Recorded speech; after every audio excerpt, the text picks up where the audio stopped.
This is a guy who quit his job to make $2.6 million a year instead. It started with a truck, a trailer, and about $1,000 worth of gear. If you're good with the saw, you could definitely make 600 to 800 a day. Discover the free platform that will hand-deliver you a never-ending list of customers. Few businesses know about but we barely have a marketing budget because of it. Demand premium prices and win jobs with a few simple changes. And finally, uncover the tool that can make you a fortune. How much can I make if I buy this tomorrow?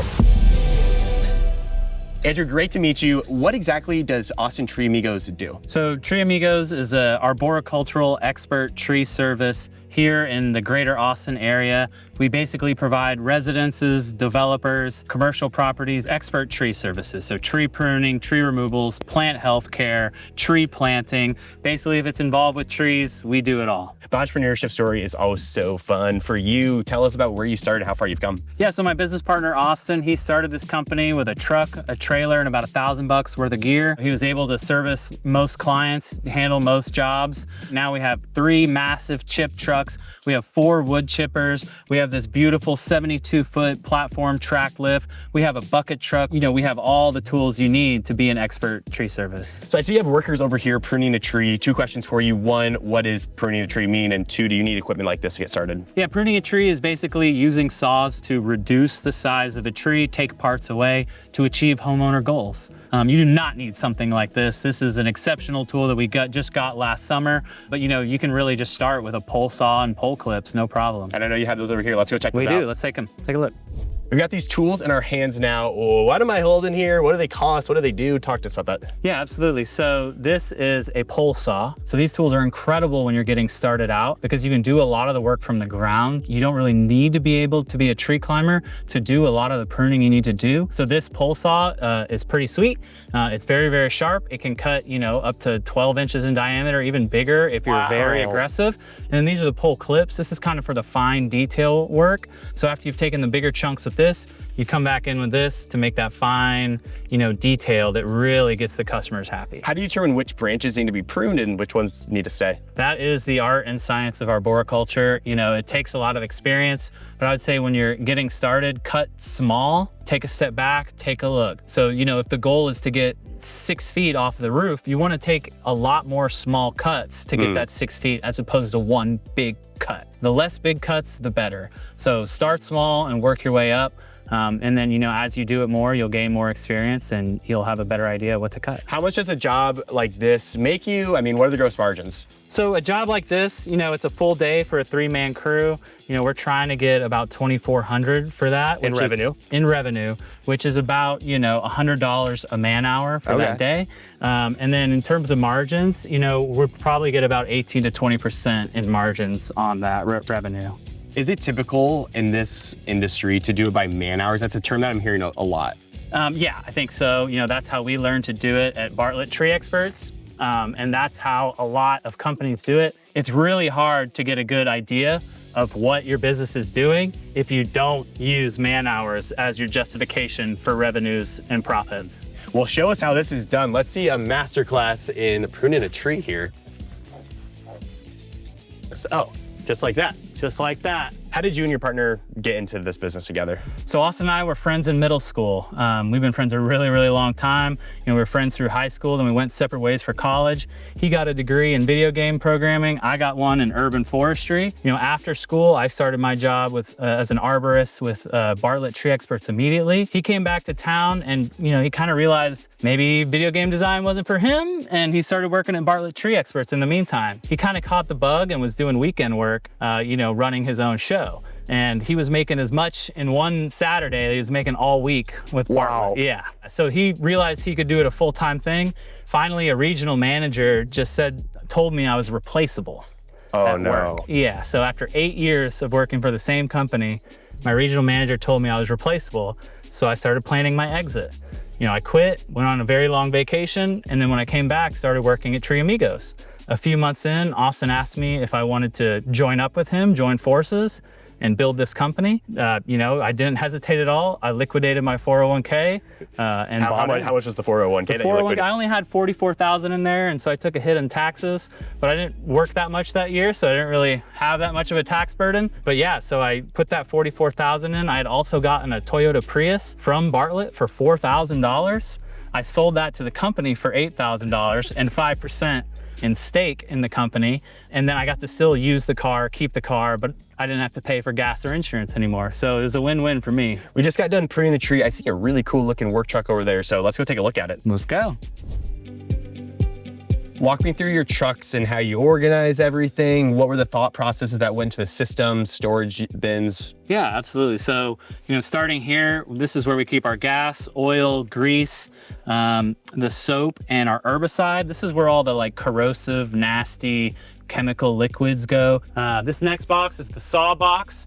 As you can see, some of the saws are already out, but we have the 201s, which are our shorter top handle climbing saws, and the 500i, which is a fuel injected saw. This is the long box. This is where we keep the climbing gear, climbing ropes, all of the pole tools, pole extensions. We have some street signs in there, digging tools in case we need to dig out some roots, and some chainsaw chaps for safety gear. And you can see here, actually, we have these giant pads called alternamats. These help us build like a temporary road so we don't damage the lawn or anything like that. How much did the truck cost and how much worth of equipment is in here right now? Oh man, so the truck was probably 120,000 new. In terms of equipment on the truck, there's probably, you know, $11,000 worth of gear on this truck.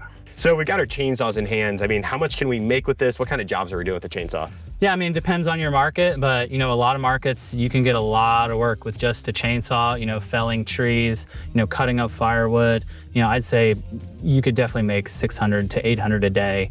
If you're good with the saw and you know what you're doing, you know, either as contract work or just helping homeowners with their daily tasks, helping them get rid of dead trees. You know, if you know what you're doing and how to fell a tree, 600, 800, no problem. What's the investment in a chainsaw, like a good chainsaw that you would need? A good chainsaw, I would say, you know, you're gonna pay $500 to $600. So I know you guys are actually cutting down some trees. Let's go put these chainsaws to use. Let's go. We're pulling down this tree. It's big, but that's okay. I've got calluses on my hand to prove that I can do this.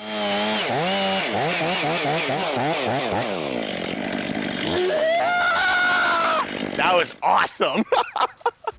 Talk to us, how are you bringing in customers in your early days and how can others replicate your success? Yeah, so, you know, the main way in the beginning was word of mouth. And the best way to get word of mouth referrals is to do a really, really good job. Be very communicative with your client, make sure that they are 100% satisfied.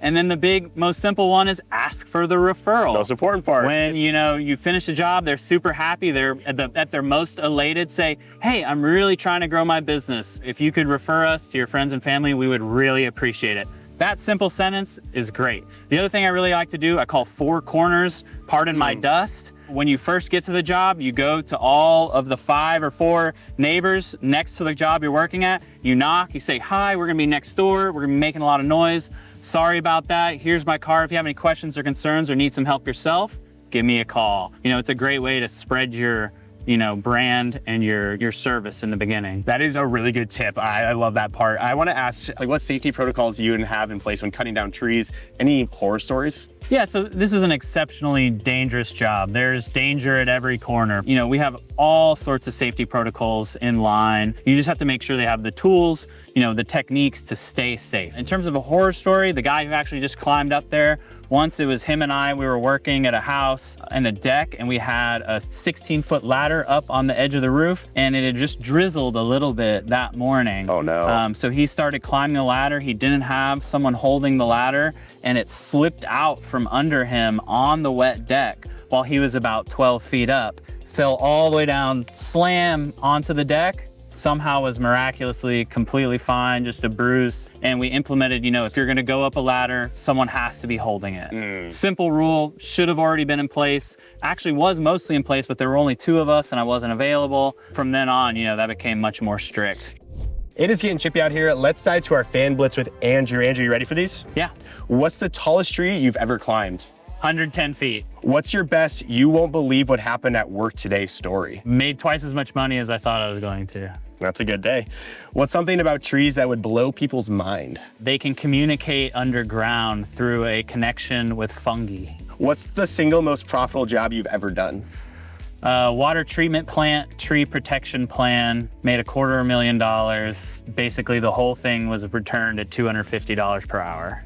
Oh my gosh. What piece of business advice sounds good, but is actually terrible in practice? Work smarter, not harder. You have to do both. What part of your day to day would you pay someone else to do if you could? The phones. If you weren't in the tree business, what would you be doing instead? Computers, something with computers, robotics, or drones. Love it. That's our fan blitz. Austin and Andrew didn't just trim trees. They grew a $2.1 million a year business by knowing exactly what to cut and what to leave alone. What? Most businesses don't fail because they're bad ideas. They fail because they don't know how to adapt in an unpredictable business landscape. And using the wrong tools to make critical decisions can cost you more than just money. Ow. That's where NetSuite by Oracle comes in. It's the AI-powered business management suite trusted by over 42,000 businesses. It connects your accounting, inventory, HR, and financials in one streamlined system, helping you cut through the clutter and make confident, data-driven decisions instead of risky guesses. With AI baked in, you can forecast better, automate busy work, and actually stay ahead instead of constantly catching up. If I were scaling a business, I'd use NetSuite to give me the best chance to tame the chaos. If your business is branching out, give yourself the best opportunity to grow. And if your revenue's in the 7 figures, grab their free ebook, Navigating Global Trade, 3 Insights for Leaders at netsuite.com/upflip. That's netsuite.com/upflip. Let's switch back to marketing. How has your strategy evolved over the years? You know, Nextdoor was our first big marketing breakthrough, which we love because we had to do zero to get that going, except provide a really good service and get people to refer us naturally. You know, that probably doubled, tripled our new business leads for a long period of time. You know, since then, Nextdoor has fallen by the wayside. Now our marketing strategy has switched to basically 2 things. You know, when we're really slow, we'll turn on Google's pay-per-click ads, but otherwise, I'd say almost all of our new non-direct referral leads are from Reddit. Believe it or not, yes. So I've developed a strategy of being kind of an expert consultant for Reddit, where if anyone in our local city, you know, the City of Austin subreddit, which has 500,000 people, talks about trees or arborists, I get a little email, I get to go in, I get to put my hat and my expertise in the ring, and people will see me commenting, me posting, and I'd say that strategy has really evolved, and now I'd say our leads have tripled, and we've gotten a ton of leads from Reddit. So you've doubled, triple your growth all through Reddit, which is insane. How can someone replicate that success? Yeah, I mean, I would say it's a little market specific, but if your market has a big presence in Reddit, you know, I would focus on your local subreddit.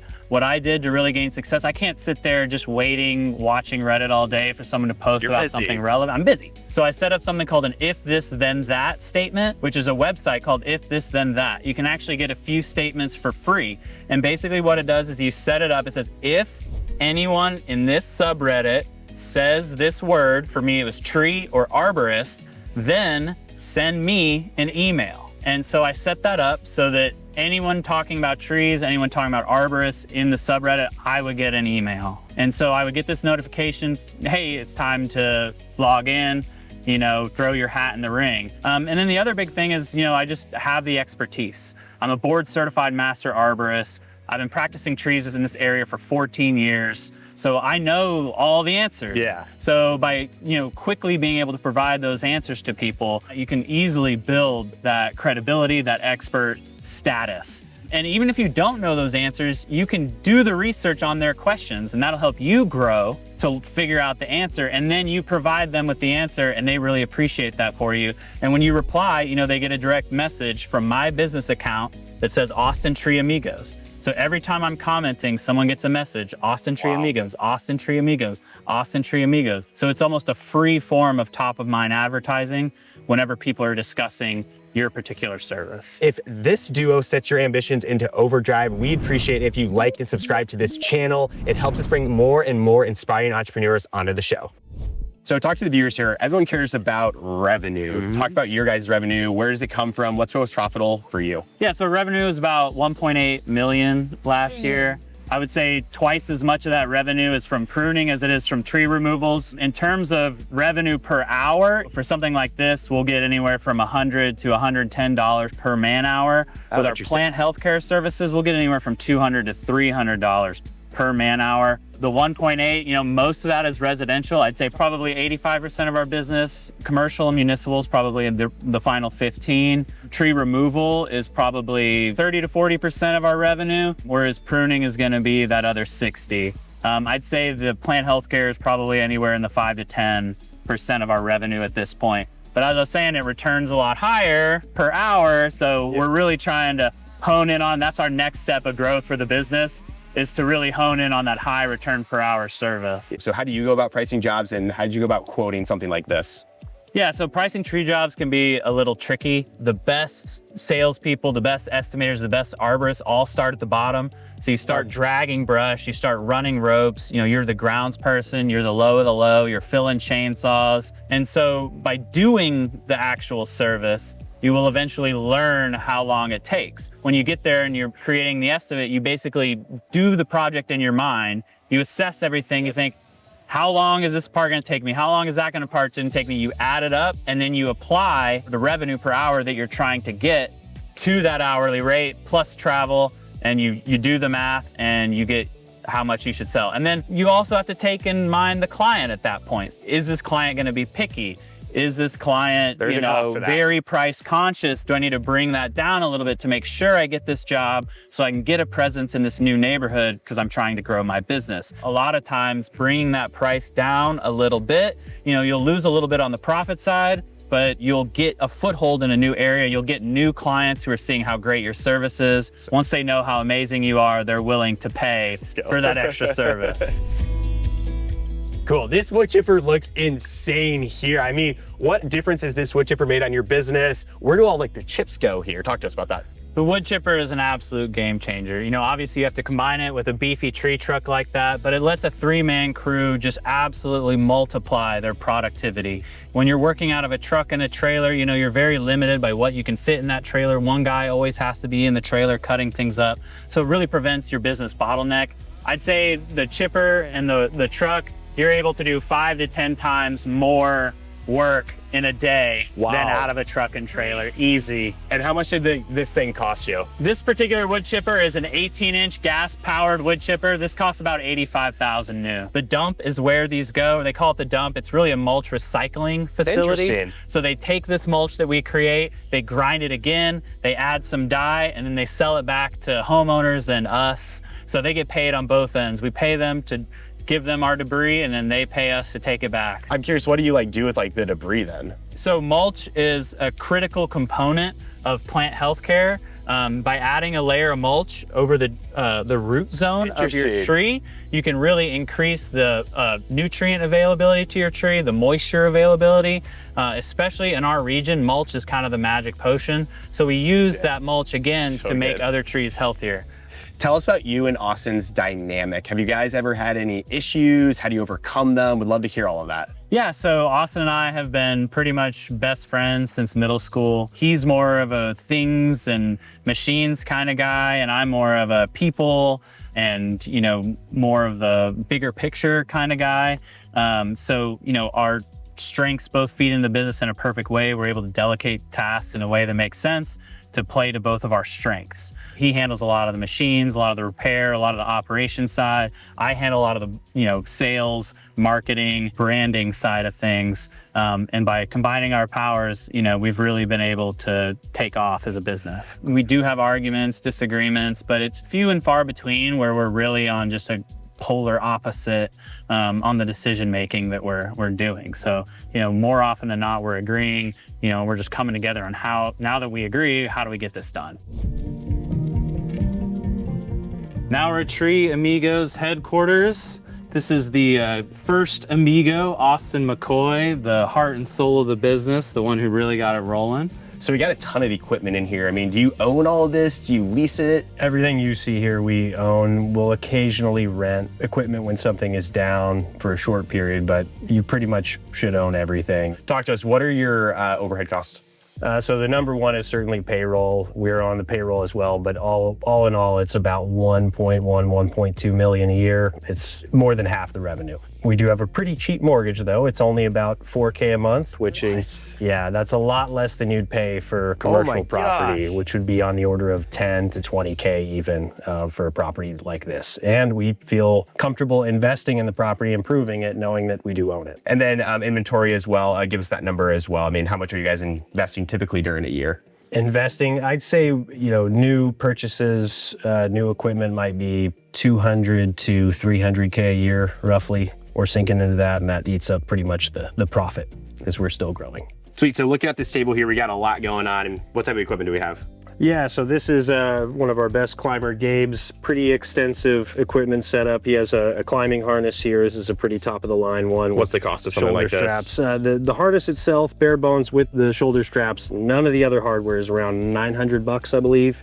All the hardware included is gonna be pushing 2K. I mean, it's a lot for all of the little, different expensive carabiners, swivels and connectors. This whole setup that he has here has got to be around $3,000 to $4,000. He has a lot of expensive gear. He's pretty well kitted out. So you've been running this now for 8 years. Talk to us about your leadership style and how it's evolved. Initially, I was selling the work, doing the work. I was in every single element of it. So over time, I've had to evolve to be willing to step back and let people I've trained and I trust to do their jobs, and maybe they have better ideas than me sometimes. Mm-hmm. I mean, was it a large friction point to be able to set back as you're so in the weeds? I mean, talk to us about the importance of being able to actually do that. It's had some moments that were a struggle to accept that not everybody does everything the same way you would do it, but it's absolutely necessary if you want to scale anything. You can't do everything yourself, so. You don't need months of planning to start your own tree trimming business. Our free business startup and growth blueprint gives you a step-by-step plan to get your business off the ground. Created by an entrepreneur, Brandon Vaughn, who has built 12 multi-million-dollar businesses, you'll feel confident with pricing your services, finding reliable equipment, and most importantly, landing your first customer fast. Click the link in the description below or scan the QR code to get started. We've checked out the whole backyard. Let's head into the office and see what you guys are doing. Sounds good. This is the conference room. This is where we do training, safety meetings. This is kind of the heart of the whole thing right here. What would you do differently if you were going to start again? Yeah, there's several things that jump out. I certainly would try to get a loan and get equipment sooner instead of trying to save up and purchase it all. Initially, I was very much insistent on not buying anything I couldn't just afford outright. And that definitely held me back on how fast we could have had better equipment and been scaling earlier. Another thing that really jumps out is switching to better software sooner. Initially, I was doing everything with just Excel spreadsheets. I was rolling all my own spreadsheets for every single thing. So switching to even just QuickBooks Online earlier would have been huge. And now that I've used more custom niche software that is specialized for tree industry professionals, I would make the switch for any contractor to a more custom solution as soon as you can afford it. It will make you money. Customers are obviously the lifeblood of any business. For struggling entrepreneurs out there that can't get their customers in, what advice do you have for them?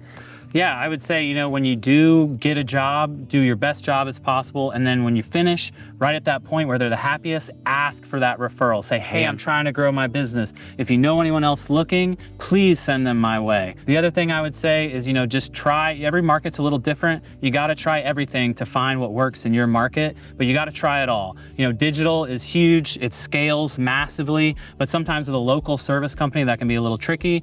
Some people have a lot of luck with yard signs, door knocking. You got to try it all to see what your market is receptive to. There's no one size fits all. For someone that's going to make this local, to get that very first customer, obviously then that's where the referrals kick in and whatnot. What would be advice to get that very first customer? Yeah, I would say, sometimes you just have to knock on doors and find the need. You can drive through the neighborhood, see, okay, oh man, that guy's got a dead tree in his front yard. Knock on the door, say, hey, I'll take this down for you. Oh man, that guy's got trees laying on his roof. Knock on the door. Hey, I can fix this for you right now, easily. And just be the immediate solution to the problem for someone. Trees are nice because you can see the issues from the front yard, from the street. So it makes it a little easier to solicit. I know soliciting sucks, but in the beginning, it's grind, grind, grind. You gotta find your in. You have great reviews. What's your secret? Yeah, so I have a pretty simple process. Basically, the following day after the work has been completed, I call all of the clients we work for and I say, are you 100% satisfied with the service? I address any complaints they have right there. If we need to come back and fix something, we do it. And then once I hear them say, yeah, I love it, the guys were great, service is great, I say, hey, we're really trying to grow our business online. Do you mind if I text you a link and you just leave us a quick Google review? They always end up being 5 stars because we do a great job. So it's just that that verbal ask is the quickest way. I mean, you can just pencil whip it and send texts and emails. That'll get you some success. But if you're really trying to crank that number up, that personal ask is huge. Yeah, that's what I was gonna ask. Like, you can't automate this. This is truly a phone call. It's a phone call with me, the owner, saying, please. For people that are watching right now, they're like, Andrew, I wanna start my own business. I mean, what advice would you have for someone? Find something you really like doing. It's a lot easier to spend time doing something you like doing. I love trees, I love arboriculture, so starting this business was easy. Yeah, there's always a debate, like follow your passion, do something that would make you money. I mean, how does that intertwine? Does that work for you? I'd say if you're gonna do something in the physical world, do something you really enjoy. If you're gonna do something digital, do something that works and makes money. Entrepreneurs, we make a lot of mistakes, but I want to ask, what's the biggest financial mistake you have made as an entrepreneur and how can others avoid it? I think the biggest financial mistake we made is the second tree truck we bought was a small yellow International, but it had a hybrid Duramax engine in it. And it was amazing. We loved that truck while it lasted, but once the hybrid system started to have issues, no one was willing to repair it. The only estimate we got to repair it was for $46,000. And how much did you buy this for? For $40,000. And so at that point, the truck was a lemon. We basically sold it to someone, who knows what they did it, but we didn't get very much money for it. That truck got us through a good growth period, but we really lost a lot of money on that truck. This is a dangerous business. I mean, people are up there, you're using chainsaws, you're using it all. Have you ever had any serious accidents or close calls? The only serious accident I can think of that happened is the weirdest accident ever. Basically, I was using a paint pole. So here we have a disease called oak wilt. We have to spray paint some of the wounds. I was using the paint pole and it has a little string that leads off of it. Well, the string got caught in a pile of brush and my business partner fed the brush into the wood chipper. The wood chipper bound the string up as fast as it could, and I had it wrapped around my fingers. The string dragged me 6 feet through the air towards the wood chipper and started dragging my body towards the wood chipper, and luckily the string broke before it sucked me into the wood chipper. That was definitely the worst, closest call I've ever had. Luckily I had gloves on, or I think it would have degloved my finger. You guys are doing 1.8 million a year in revenue, which is insane. But for you, was there a moment where you thought, I made it? There is. It's gonna sound really corny, but honestly, it was when we installed our ice machine at our new office. This is what success looks like. Something about having a building and land to be able to make ice at a place where we could just load it on our trucks. Something about that just made me realize, we had made it and we were a for real business and we were on our way to the top. Just, having unlimited ice just flowing from a machine. There was just something incredible about that. Like, was it ice for like drinks? Was it for like machines? Like, what was this ice for? Is it just ice? We're in Central Texas. It gets 110 degrees some days here. Some years we'll have 80 days in a row of 100+ degree temperatures, and our guys are out here busting their butts, in that heat. Every day, they're filling up 5-gallon containers of water with ice. And so, they used to have to go to the gas station, buy ice every day, but something about them just being able to fill it up at the shop and roll out just made me know we made it. It's simple as an ice machine. Simple as an ice machine. What's the biggest misconception customers have had about tree services, and how have you overcome them? Yeah, so I'd say the biggest misconception that the average homeowner has is they think that they're getting the most value from how much you take out of the tree. So to them, they want to see a bunch of stuff cut out of the tree. But the true art of arboriculture is taking as little as possible to achieve those goals. Every leaf is like a solar power plant for that tree. It's how they feed themselves. And so the more you take, the more you're actually stressing that tree. And so when you're meeting with a client, you have to educate them. No, we're actually doing more of a value service by leaving more of the tree. So how do you go about finding great talent? You just walk around in a Hawaiian shirt saying, hey, I'm hiring? I mean, what traits do you look for? Yeah, so hiring quality tree guys is really difficult. The ground person, the people who are dragging the brush, that's easy to hire. But to get a guy who can climb trees is really difficult. For some reason, tree guys tend to know each other. So we've had the best success asking our employees, hey, do you know anyone, any good climbers looking for work? Because they already know what good climber means. And unfortunately, a lot of the best climbers just aren't sitting on ZipRecruiter or trolling Craigslist. They've got contract jobs. They're a lot harder to find. So word of mouth is honestly one of our best ways to find employees. But I will say one of our best employees saw our truck while I was in it at a gas station. And he came up to me and said, hey, are you hiring? And I said, we'll try you out, show up next Monday and we'll see how you are. And he turned out to be awesome. Cool. Talk to us about payroll. I mean, you're looking at your line items on a financial sheet. That's usually the biggest one. What's it for you? Yeah, so, I'd say weekly it averages about $12,000 to $15,000 in payroll. Every month we do pay out commission to our 2 sales guys. That usually adds another 12 to 14. What does a day in your life look like now? How has it changed? It's changed completely. Throughout the business, I've always been out in the field, performing the work, doing sales, being on site with clients. Now, complete opposite. My wife and I just had our son 5 months ago, so I have a little 5-month-old at home. And so, I've kind of shifted my role so that I can be more at home with the family. So now everything I do is basically on the phone, customer relations, dispatching the guys, making sure the guys have everything they need. I have a very digital role. I handle all the invoicing, I handle all the lead generation, all the marketing, and basically just run the business. I'm basically the eye in the sky for the business, and just keep things rolling. If you enjoyed this episode, you're gonna wanna check out episode 221 with Shannon O'Malley, who produces 194 Olympic swimming pools of farmland in her backyard. Thank you for watching, like and subscribe, and we'll see you on the next episode.